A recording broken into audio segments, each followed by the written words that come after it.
Grayson O'Brien, and this will be my final speech. Please show the audience my lovely camerawoman, Julie.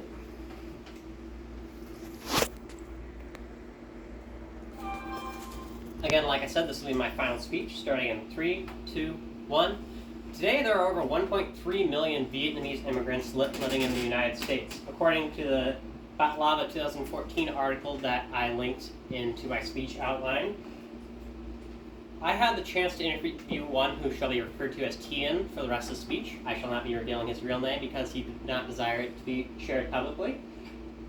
Over the course of the speech, we'll be going over the 3 things that I felt it's necessary to bring up from this particular interview, because the more we know about other people in other communities, the easier it is to welcome them into our community and become closer and more connected. The 3 particular things that he wanted to bring up were the reason he decided to move to America, the difficulties and cultural differences that he has found since moving to America, as well as the trouble integrating into an English-speaking community. One of the first things that got brought up in the interview was that he moved to Lincoln, Nebraska from Nha Trang, Vietnam in 2005. He said that the main reason that he moved over was a lack of work in his original career as a mechanic and technician for motor vehicles. And he said that often he could not find steady work in his nation of origin, and that the work that was available was of low pay and non-consistent. And he felt that in order to support his family, that it would be best if he moved over to America so that he could get more steady and consistent work. After he enunciated his primary reason for moving to America, he also wanted to bring up some of the cultural differences that he found odd when moving to America.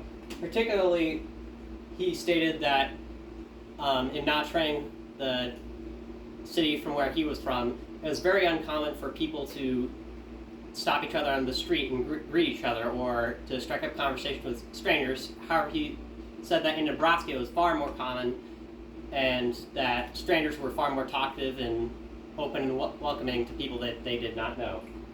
And he felt that that was a particular difference worth noting.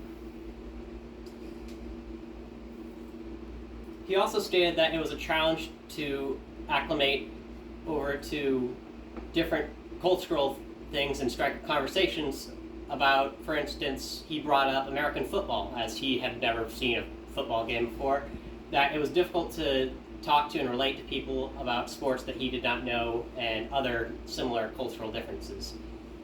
And he said that that was an issue in integrating into the American community when he first moved.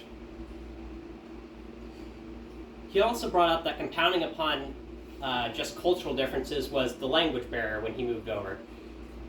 He said that in Vietnam he did get English classes in a classroom setting. However,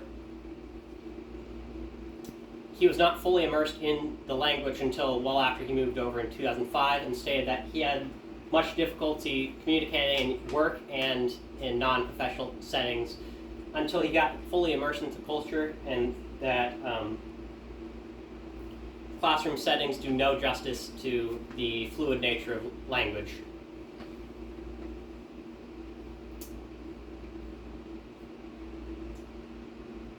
In conclusion, after nearly 17 years in America, Tian feels that this is more his home than Vietnam ever was, and he hopes that we can all see that his life now is not too dissimilar from anybody else's in this audience, and that by knowing more about this particular individual, that we can communicate and grow closer with other members of our community. Thank you very much for this wonderful speech and listening to my speech.